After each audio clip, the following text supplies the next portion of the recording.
Assalamualaikum warahmatullahi wabarakatuh. Nahmaduka ya ghafur wa syakuru wa salli wa sallim wa barik ala sayyidina wa ala Muhammadin wa ala alihi wa sahbihi wasallam wa ba'du. Yang sangat saya hormati, juga kita hormati, semua kita menghormati Bapak Wakil Presiden Republik Indonesia, Profesor Dr. Yahya Marufani, yang saya sangat hormati, Ketua Hizbren Haji Muhammad Fatibah Hasbuah, juga keluarga. Yang saya hormati Bapak Ferry Wardio sebagai Gubernur Bank Indonesia, Haji Yaakob Khalil sebagai Menteri Agama, Kofifa sebagai Gubernur Jawa Timur, juga Haji Margidin Mustamar sebagai Ketua PWNU Jawa Timur. Dalam munajat ini sengaja akan saya sampaikan hal-hal yang ringan, tapi itu menjadi solusi, menjadi jalan keluar bagi kita semua sebagai bangsa Indonesia. Ada banyak catatan sejarah. Dulu kita pernah sukses menghadapi penjajah, juga masyarakat dengan segala kesederhanaannya. Tapi yang menjadikan mereka kuat adalah bermental kullukum ra'in wa kullukum mas'ulun an ra'iyati. Semua kita bertanggung jawab terhadap proses sosial, terhadap proses kemerdekaan, juga terhadap proses berbangsa dan bernegara. Mental ra'in ini, mental menjaga, mental memberi, mental bertanggung jawab, ini yang menjaga kita. Juga dulu para TNI, para pejuang itu di kampung-kampung dikasih ketela, dikasih gembili, dikasih hui, bisa makan. Gara-gara punya mental memberi ini, bangsa kita merdeka. Dalam sejarah paling terkenal adalah ketika perang Tabuk.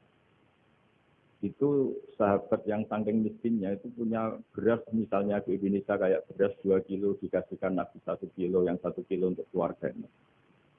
Hingga anggaran perang ini tidak untuk biaya makan, tapi tetap untuk anggaran perang. Karena orang-orang menanggung makannya sendiri. Ini yang penting sekali supaya kita ngadepin pandemi, juga ngadepi problem. Masyarakat ini kita apresiasi, mereka juga ikut berjuang untuk menjaga ketertiban bangsa Indonesia. Bayangkan kalau kita semua ini kriminal, itu penjara penuh, dan negara tidak akan mampu menampung kita semua karena kita melakukan kriminalitas, juga keuangan kita ada tutup. Jadi sekedar tidak melakukan kesalahan itu sudah bagian dari kehebatan kita sebagai bangsa Indonesia. Itu yang dimaksud Nabi, kullukum ra'in wa kullukum mas'ulun an ra'iyati. Itu sebagai mukadimah untuk refleksi atau munajat kemerdekaan. Dan kita sering baca Quran. Kadang-kadang Allah Ta'ala itu suka ngendikan yang ringan-ringan. Allah Ta'ala yang Tuhan ketemu Nabi Musa yang berstatus kalimuwah. Kalimuwah itu seorang nabi yang setiap punya problem itu komunikasi langsung dengan Allah Ta'ala. Saking terkenalnya Nabi Musa sering munajat sampai ketika beliau sakit gigi, itu langsung matur kepada Allah Ta'ala, ya Allah saya ini sakit gigi. Jadi tidak ke dokter, tidak ke tabib, tapi langsung ke Allah Ta'ala. Bersama Allah Ta'ala dikasih tahu, coba kamu ngunyah rumput ini, jenis ini. Setelah dikunyah, Nabi Musa sembuh. Suatu saat beliau sakit gigi lagi. Tidak lagi konsultasi dengan Allah, tapi langsung nyari rumput itu, kemudian dikunyah tambah sakit. Tambah sakit, Nabi Musa tanya, ya Allah ini sesuai resep pertama, kenapa tambah sakit? Jawabnya Allah, dulu kamu percaya saya punya kekuatan menyembuhkan, sekarang percaya kamu sama rumput, silahkan minta sembuh dari rumput. Akhirnya semenjak itu jadi syariat bersama bahwa ikhtiar harus tetap hasbiyallah wa ni'mal wakil, meskipun tawakal juga harus tetap ikhtiar. Karena di semua cerita-cerita itu, Nabi Musa tidak langsung disuruh berdoa, tapi disuruh ikhtiar, yaitu dengan mengunyah rumput tertentu yang menjadi obat sakit.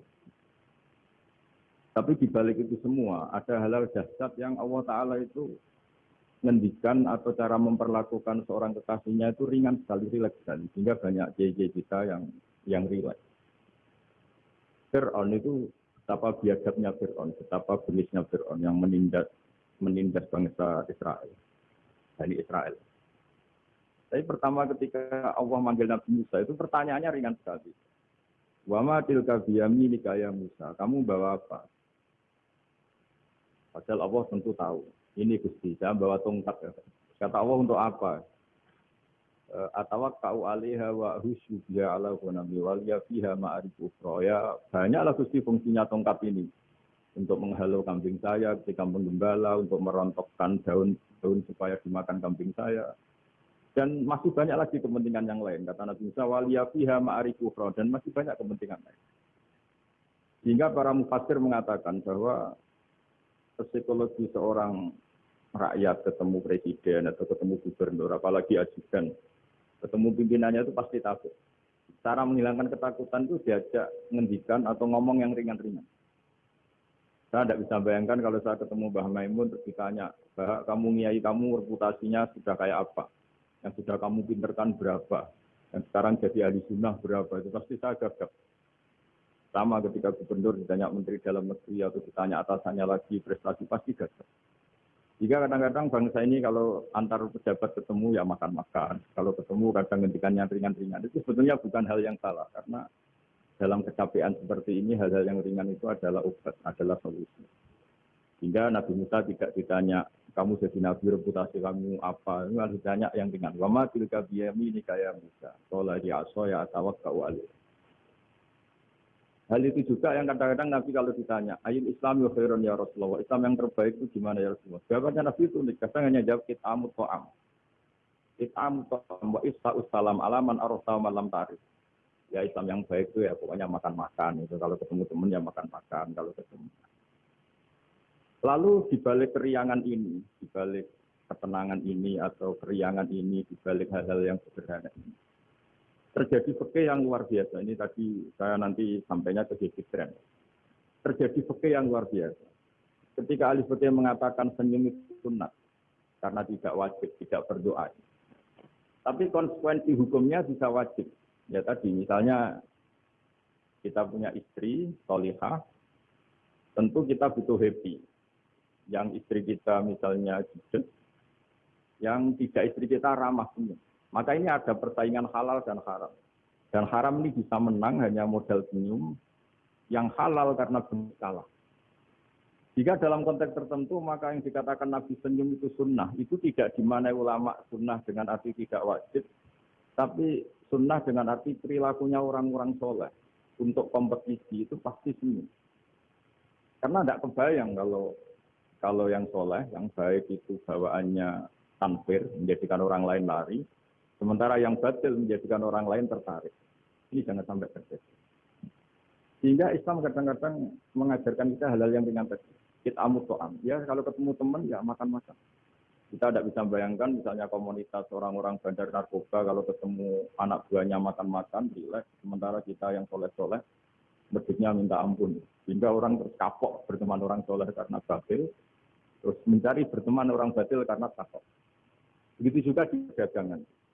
Di perdagangan kita ingin produk halal ini menjadi inspirasi kita, menjadi mental kita. Hingga barokahnya produk halal ini, kita tidak butuh lagi produk yang haram. Wa aghnina bi halalika an haram. Semoga dengan halalmu ya Allah, kita tidak butuh lagi haram.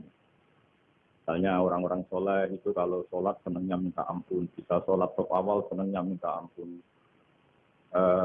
Menemukan imam masih takbir, senangnya minta ampun. Sehingga kesenangan-kesenangan ini menjadi tidak perlu lagi senang hal-hal yang haram. Makanya saya ikut mengapresiasi Hezbollah ini semoga jadi sistem perdagangan yang menjadikan orang itu jauh dari haram. Di antara haram dalam Islam adalah kita tidak punya harta kemudian menjadi beban bagi orang lain. Fayaku nakalan alam nas, jadi beban orang lain. Hingga di makalah Imam Ghazali paling terkenal di antaranya muru'ah. Muru'ah itu harga diri seseorang itu punya uang, punya harta. Kata Imam Ghazali menyitir dua makalah orang sebelumnya. Apa etika orang kalau ketemu teman? Kata orang itu jawabnya bawa uang katanya. Pokoknya kelihatan cukup.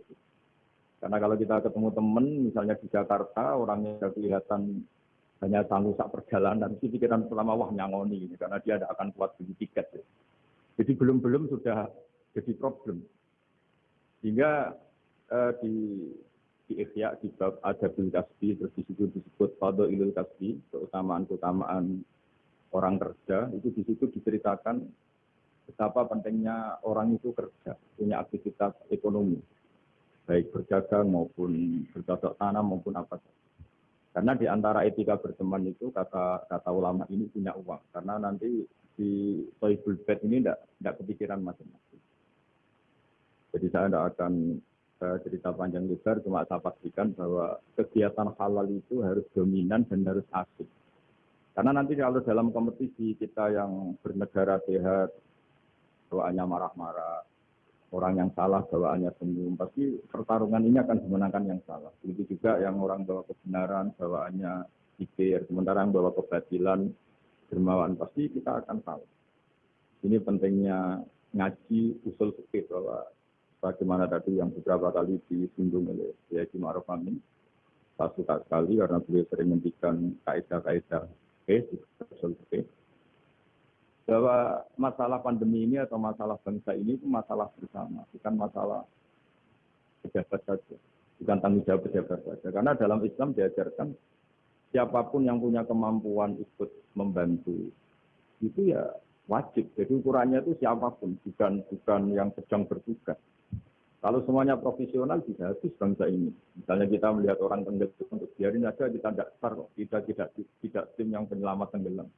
Saya melihat orang kecelakaan, saya tidak satlantas, biar aja. Tidak bisa seperti itu. Meskipun kita kiai, kalau melihat orang kecelakaan, ya ditolong. Meskipun kita tidak profesi itu, kalau berkesempatan ya menolong. Kalau semuanya profesional, bisa habis bangsa ini. Karena nanti orang tenggelam, nunggu tim SAR datang baru nolong. Nanti ada orang kecelakaan, nunggu satlantas datang baru nolong. Ya tidak seperti itu. Ukurannya kalau dalam fikih ya, man lahu qudratun alal fi'li, yang mampu melakukan ya harus melakukan. Jadi saya terima kasih sekali sama Kiai Hasib, sama semua keluarga Tambak Beras, bahwa aktivitas dulu yang dilakukan bahwa Hapas Duo sebagai pedagang, sebagai importer kain, sebagai penggerak ekonomi bangsa Indonesia, dan di gerakan-gerakan dari Indonesia juga dimulai dari serikat dagang, ini semoga berkah dan menjadikan kita berenergi, kita punya kemampuan untuk riayah, untuk menjaga bangsa ini. Bukan menunggu dikasih.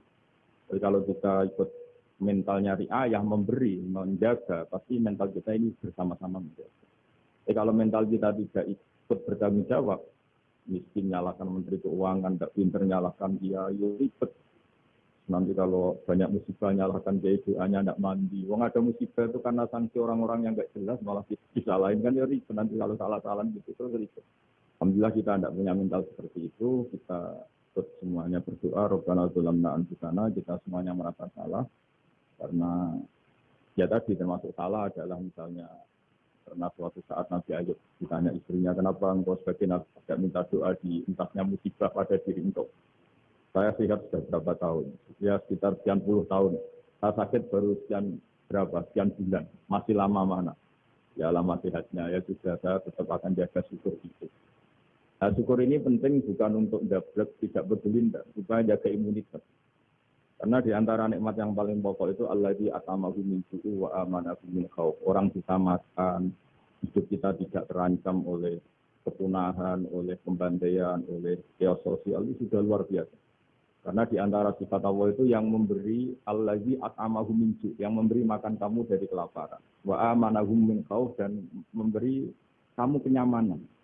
Kamu tidak takut, itu sudah nikmat yang luar biasa. Saya sering bayangkan nikmat ini kayak apa? Kalau kita jadi orang Irak, orang Syria, kayak apa nikmat bangsa Indonesia yang teduh, yang nyaman. Ini harus kita syukurin dulu, bahwa kita ingin nikmat yang di atasnya itu, ya ingin pandemi berlalu, ingin ekonomi baik, oke lah, tapi syukur dulu. Supaya tidak lupa lah bahwa kewajiban kita itu alhamdulillah. Jangan karena kemerungsung ingin ideal terus yang sudah kita dapatkan kita hindarkan. Itu bahaya sekali dalam muamalah sama Allah Ta'ala. Bagaimana tadi yang diskusi yang disikir Bapak Wakil Presiden, jawaban tidak syukur atas nikmatku, tidak sabar atas balaku. Itu maka silahkan mencari Tuhan selain aku, tapi jangan menempat bumiku, jangan menempati bumiku, jangan pakai langitku. Intinya itu betapa bahayanya kita kalau tidak syukur. Saya kira demikian, dan saya terima kasih sekali atas kegiatan atau ide lebih tren, tapi Saya mohon semohon-mohonnya bahwa ini adalah bagian dari meneruskan tradisi dulu mulai Pak Wahab, mulai Pak Hasim, mulai Pak Bisri, mulai semuanya lah tokoh-tokoh dari ormas manapun, termasuk dulu ada Serikat Islam, ada Serikat Dagang, karena semuanya ini akan membangkitkan bangsa kita dari keterpurukan. Harus jadi kompetitor yang baik, sehingga masyarakat ini berkebutuhan yang halal. Karena orang nikmati laba dari dagang, dapat uang dari bisnis, mereka antipati dapat uang dari nyuri, dari korupsi. Jadi semua kebaikan harus dinikmati untuk dalam rangka wa'afnina bihalali ta'an harami. Supaya kita cukup menikmati yang halal, sehingga tidak berkebutuhan lagi sama yang haram. Jadi juga dalam berekonomi, berbisnis, dan beragama. Saya kira demikian dan mohon maaf karena tadi saya harus ngaji dulu di Marom sehingga ada yang ikuti mulai awal. Dan terima kasih. Assalamualaikum warahmatullahi wabarakatuh.